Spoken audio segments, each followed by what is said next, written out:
Madison Walker stepped through the doors of Crest Hill Academy with her head held high, her uniform pressed, and her rich, coiled curls bouncing with every step. But the second her sneakers touched the polished floors of the classroom, she felt it, the silence. That tight, uncomfortable hush that falls over a room when someone different enters. She scanned the sea of white faces and blonde ponytails. Eyes followed her like she was an alien. Girls exchanged glances, boys leaned back with smirks on their faces. The teacher smiled warmly and motioned her forward. "Class, this is Madison Walker. She's just moved here from Atlanta. Please give her a warm welcome." A few claps scattered the room. Most students didn't bother. Madison offered a polite nod, trying to ignore the stares burning into her back as she took a seat in the third row. She could already hear the whispers slithering through the air like poison. "Why's her hair so poofy? She looks like she got lost on the way to public school." Madison opened her notebook slowly, pretending not to hear. She'd been here before, not at Crest Hill, but in rooms where she had to prove she belonged. Being the only black girl in a sea of privilege was nothing new. She knew how to hold her own. But inside, her stomach twisted. Her mom had warned her. "These kids don't know your story, baby. But they'll try to rewrite it for you." She had promised herself that she wouldn't give them the satisfaction. Not her tears. Not her rage. Not her silence. Instead, she focused on the lesson, but every giggle behind her felt like a pinprick. A girl in red lipstick stared at her with wide eyes, whispering something behind her hand. A tall boy 2 rows back pretended to blow out his cheeks, mocking her natural hair. It wasn't just bullying.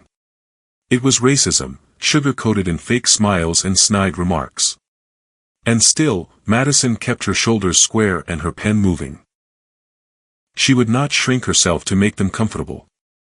But little did she know, that discomfort would soon turn into something far more humiliating and dangerous.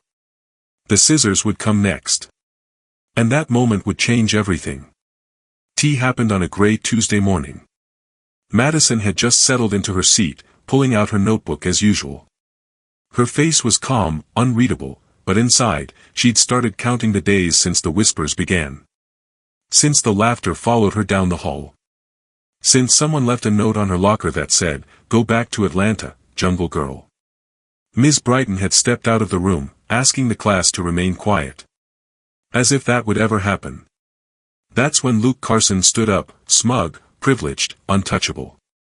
He was Crest Hill's golden boy. Perfect hair, varsity jacket, heir to a real estate empire. The type of guy teachers adored and students followed like sheep. He sauntered to the front of the class with the same cocky confidence he used to humiliate others. In his hand, a gleaming pair of silver scissors, stolen from the art supply bin near the whiteboard. The class sensed drama and instantly went silent. "Hey, Maddie," he said, loud enough for everyone to hear. "Mind if I give you a quick trim? Looks like your head got in a fight with a lawn mower."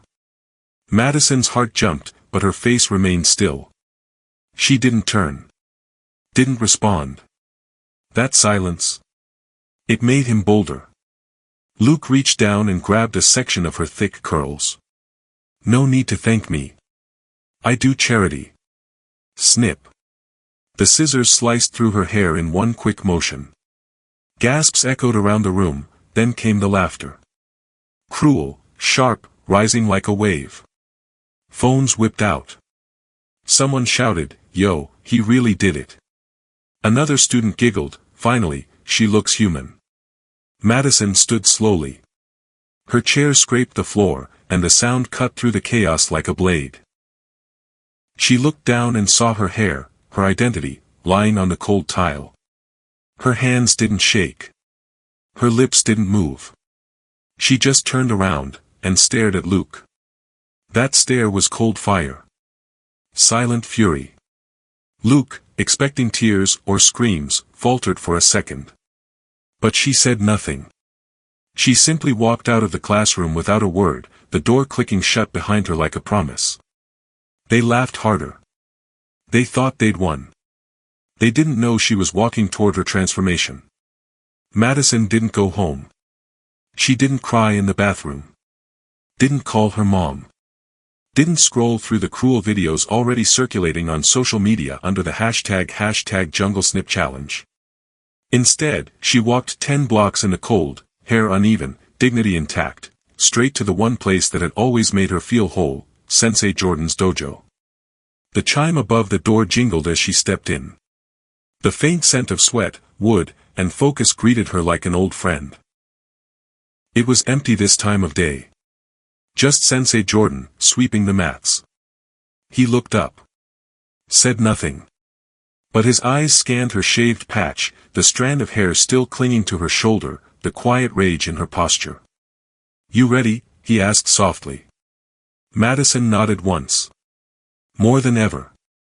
She tied her hair back with trembling hands and stepped barefoot onto the mat.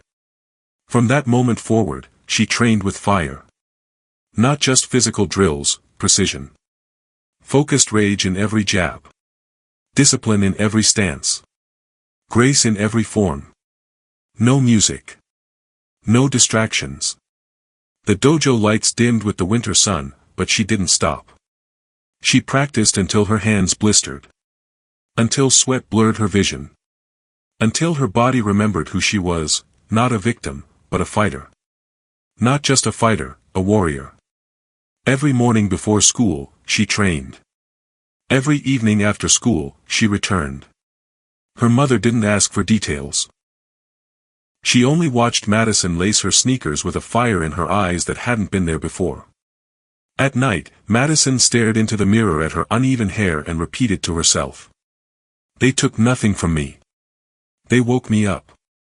By the second week, Sensei Jordan pushed her harder than ever. Sparring drills, weapon forms, full contact rounds. Madison didn't flinch. "She's got a lion's heart," he told the assistant instructor one evening. "She's going to do something big." And she would. Because while the world still laughed at a viral video of a girl being humiliated, she was already rewriting the ending. She wasn't just training to fight back. She was training to show them that this black girl wasn't a joke, she was the storm they never saw coming. Crest Hill Academy's annual talent showcase was a carefully curated event. The board members attended, alumni were invited, and the entire student body was required to be there. It was where the best of Crest Hill displayed their polished piano recitals, ballet routines, and theatrical monologues. This year, Luke Carson was the opening act. He swaggered on stage in his Crest Hill Letterman jacket, cracking rehearsed jokes with just enough bite to make people laugh uncomfortably. His skit poked fun at nerds, foreign accents, and, unsurprisingly, the new girl. A few chuckles scattered through the auditorium. Some students shifted in their seats. Then the lights shifted. The announcer's voice rang out over the microphone. "And now, please welcome Madison Walker, performing a martial arts demonstration dedicated to bullying prevention and self-defense." A hushed murmur rippled through the crowd. Luke's smirk faltered. A single spotlight lit the stage.